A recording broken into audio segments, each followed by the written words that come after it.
Bueno, muchas gracias a todas y a todos. Para sumar a lo que dijeron Juan y Marianela, una serie de cuestiones. Primero, me parece importante destacar que quienes fuimos como parte de la misión hacia Juliaca, hicimos todo un caminito para llegar hasta Juliaca, y desde Cusco a Juliaca fuimos en auto, y me parece importante comentarles porque un viaje que debería ser de 5 o 6 horas nos tomó 15 horas, y nos tomó 15 horas sin ningún problema para nosotros por el hecho de que en todo ese trayecto nos cruzamos con muchos de los cortes y de los piquetes de las luchadoras y los luchadores del Perú que estaban reclamando, manifestados, peleando por sus objetivos, por sus planteos. Y esto lo quiero decir porque en ese trayecto, en cada piquete donde parábamos, hablamos con quienes estaban allí y constatamos con mucha claridad que lo que hay en Perú es un movimiento popular que está en pie de lucha contra un golpe de Estado. Y eso nos parece importante destacarlo, lo verificamos a través de nuestra propia actividad y a través de nuestra propia experiencia, y logramos de esa forma desmentir la tesis que busca instalar el régimen de Boluarte a nivel internacional acerca de lo que habría serían actos terroristas, enfrentamientos entre peruanos, incluso con acusaciones hacia el gobierno de Bolivia y a integrantes del MAS y PCP. Bueno, todo lo contrario. En los piquetes lo que había eran luchadores con plena conciencia de sus objetivos políticos, que lo mencionó Marianela con toda claridad, y que se han puesto de pie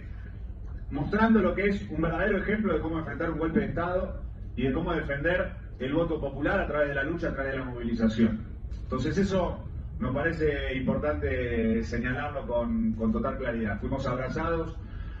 y recibidos por esas luchadoras y por esos luchadores en cada uno de esos piquetes, y lo que nos pedían era que le contáramos al mundo lo que efectivamente está pasando en Perú y por lo que ellos están luchando en Perú, con mucha claridad, entre otras cosas, como decía el compañero Grabois, acerca de la naturaleza de este golpe, que tiene como objetivo apropiarse de los recursos naturales cuyo contrato ley vence en este año.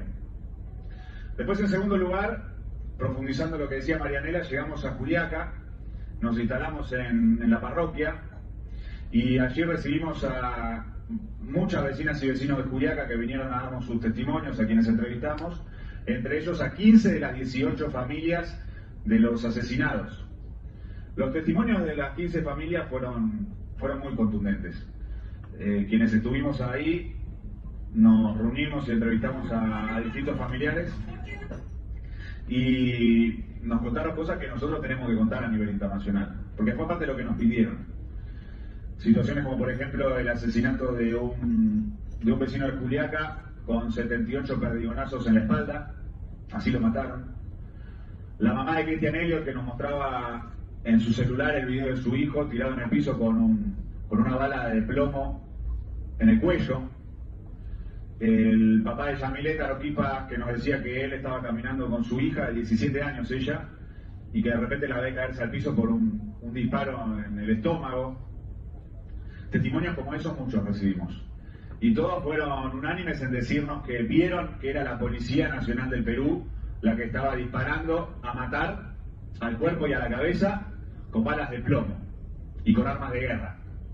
Por lo cual, lo que salió a decir el régimen de Boluarte acerca de que habrían enviado armas desde Bolivia, que habría sido enfrentamientos entre bandas y cosas por el estilo, todos los testimonios que recogimos, y no solo los testimonios que recogimos, sino las necropsias que nos mostraron los familiares y las familiares de las víctimas, registraban que eran balas de plomo que muchas veces y suelen ser utilizadas por la Policía Nacional del Perú.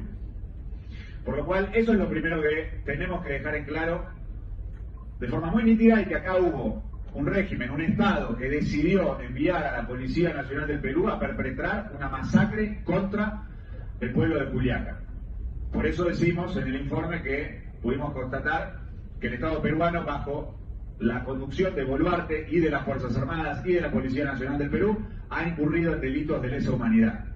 Ahora, lo otro que nos decían los familiares era que no tienen cómo y dónde lograr que haya justicia por los asesinatos.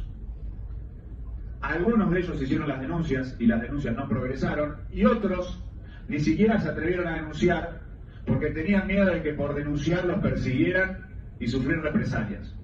Y ese miedo no era infundamentado, sino que se basaba en el hecho de que el día de las masacres, los días de las masacres y de las represiones, a los heridos que fueron al hospital a ser atendidos, iba el Poder Judicial, acompañado de la policía, a abrirles causas, a notificarles que quedaban imputados, que quedaban acusados por el delito de terrorismo, entre otros. En vez de atender a los heridos, garantizar su salud y garantizar una investigación para ver quién les disparó y por qué estaban ahí, iban directamente al hospital a notificarles que les habían abierto una causa para perseguirlos. Nos reunimos con los abogados de los detenidos, de los heridos, y nos dijeron que sufrieron amenazas, extorsiones, entorpeciendo el libre ejercicio de su profesión, de su actividad profesional en defensa de sus defendidos.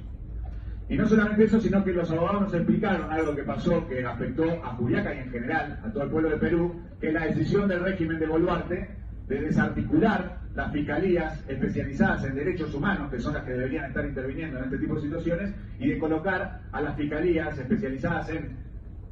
organización criminal en ser las que intervengan frente a estos hechos de represión a protestas populares. Es decir, que han decidido abordar las protestas como un hecho netamente criminal. Y de ahí que, como decía la compañera Marianela, han comenzado a abrir causas y a perseguir a las dirigentes, a los dirigentes y a quienes protagonizan las movilizaciones. Fuimos al hospital a visitar a los heridos.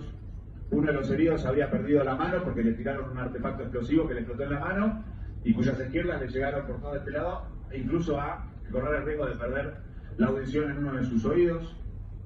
Otro de los heridos, un odontólogo que le habían disparado con algún elemento que él desconocía porque después no le habían querido dar la prueba de con qué le habían disparado en uno de los brazos, generándole la posibilidad de perder la movilidad en el brazo hábil que usa para trabajar.